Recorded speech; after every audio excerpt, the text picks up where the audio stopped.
It's been an 18-year fight to try to win their freedom and clear their names. There's been a huge and unrelenting community effort for 18 years, and it's grown. They've lost in court once before, sending them to prison for years. But as they waited inside their cells, they remained steadfast. I know what it means. It's freedom. It's Fairbanks 4. Ultimately gaining their freedom in a deal with the state, but angering a family who lost a young son. When they asked about the deal and stuff, I said, no, that doesn't give me any type of closure. As one family looks for closure, 4 others are growing stronger. And I believe their voices were heard, and they're the main reason we're free. Tonight, a Channel 2 News special presentation, Freedom, the Case of the Fairbanks 4.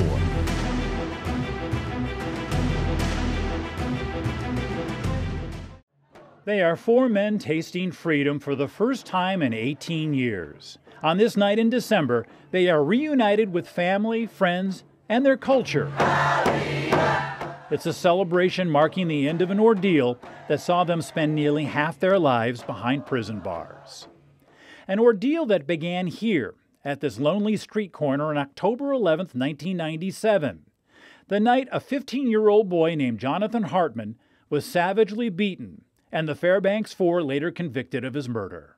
Good evening. It was in 2012 when Channel 2 News first presented a special report on the murder of Jonathan Hartman and the Fairbanks 4, the men convicted in the fatal attack. It's a crime that shook the city of Fairbanks to its core because of its brutality and its randomness. It was around 1:30 in the morning when police say Hartman was walking near the intersection of 9th and Barnett near downtown Fairbanks. He was attacked by a group of men and left unconscious on the corner. John Hartman, and he knew the name, and he was kind of smug. And I checked out again. I said, okay, if it's real, you claim to be a Christian, you should come forward. I will get squad, they document it, and they do what they need to do. Tarquato says over the next 6 months, he urged Holmes to tell authorities about his involvement in Hartman's death. Each time, he got the same answer. He was very adamant. He said he would never come forward. But in late 2011, a change. It was a very violent partnership. It was back in 2002 that Holmes and Wallace conspired to take over a Fairbanks drug operation. To do that, they had to eliminate the current members of the cocaine ring.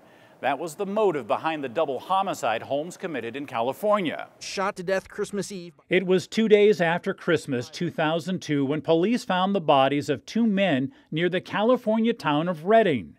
Both had been shot in the head. One of the men was identified as Hakeem Bryant. Later, they discovered the burned-out remains of a rental car. The investigation led police to William Holmes. Witnesses said that Holmes and the 2 men were in California to buy thousands of dollars worth of cocaine and then transport it back to Fairbanks. At roughly the same time, Wallace was back in Fairbanks. In his confession and in his testimony, William Holmes named Jason Wallace as an accomplice in the Hartman attack. But Holmes wasn't the only one pointing fingers at Wallace. Others also testified at the hearing that Wallace told them he was involved. But prosecutors also had a witness they felt would refute those claims. His testimony turned out to be one of the most stunning moments of the hearing. Scott Stephen Davison. By his own admission, Scott Davison has a troubled past. Just haven't explained myself, have to relive my past and my ignorance and mistakes I made. It made him apprehensive about taking the witness stand during the evidentiary hearing. He was called here to tell about one of them is Christopher Kelly. Kelly is the older brother of Jonathan Hartman. 1 month into the hearing, Kelly was called to testify as a witness for the prosecution. During his testimony, Kelly talked about a confrontation he had with one of the men accused and later convicted of his brother's death. He was my little brother. Christopher Kelly says he has no doubts about who killed his younger brother. Part of that belief is based on a chance encounter he had with Eugene Vent about a year after the murder. Vent was being held at the Fairbanks jail awaiting his trial. Kelly was also at the jail for a parole violation. Kelly says one day a series of circumstances led them to a face-to-face encounter. He recognized me or saw exactly who I was, and he said, we didn't know it was your little brother. Kelly says it was 3 o'clock in the morning when Aaron Ring got the call. A teenage boy had been severely beaten on a downtown street corner. The Fairbanks police detective was now part of the investigation to find the boy's attackers. Counsel for all the parties are present. And your next witness, Ms. Rehoy. Detective Aaron Ring, please.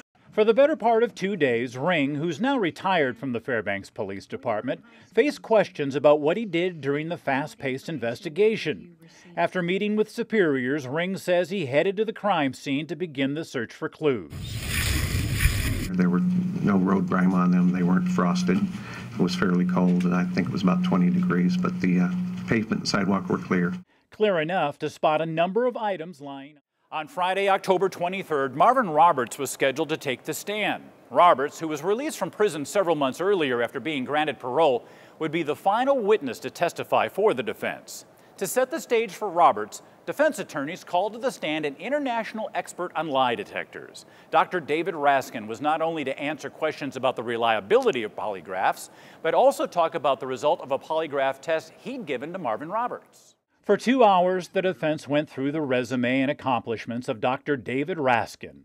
I have a bachelor's, master's, and PhD degree in psychology from the University of California, Los Angeles, UCLA. Dr. Raskin is internationally known as an expert in the field of polygraph testing, a procedure not fully embraced by prosecutors at this hearing and the Alaska court system as a whole. The Alaska courts have recognized that the human mind is just too complex to be subject to this kind of examination. Still, on Thursday, December 10th, a little more than a month after closing arguments, word began circulating that the state and attorneys for the Fairbanks Four had negotiated a settlement. A hearing was scheduled the next day in Fairbanks to discuss the agreement. But Judge Lyle had questions about several provisions, including one that called for the four men to be set free, but remain guilty of Jonathan Hartman's murder. The judge wasn't sure if that was legal. The hearing was abruptly canceled. Then less than a week later, the rumblings began again. This time, there was nothing official, not from the court, nothing from the attorneys involved. Still, the rumblings were too strong to ignore. It was all supposed to be kept quiet, but there it was. A photo of Kevin Peace, George Freese, and Eugene Vent waiting at Anchorage International Airport for an early Thursday morning flight to Fairbanks. The picture was taken by Peace's aunt, Billy Buckingham. She says she began piecing things together after checking the website called VineLink. The website tracks where inmates are being held. On the night before, it showed the men were transferred from Goose Creek Prison in the Valley to the Anchorage jail. The state probably wouldn't bring all the guys from...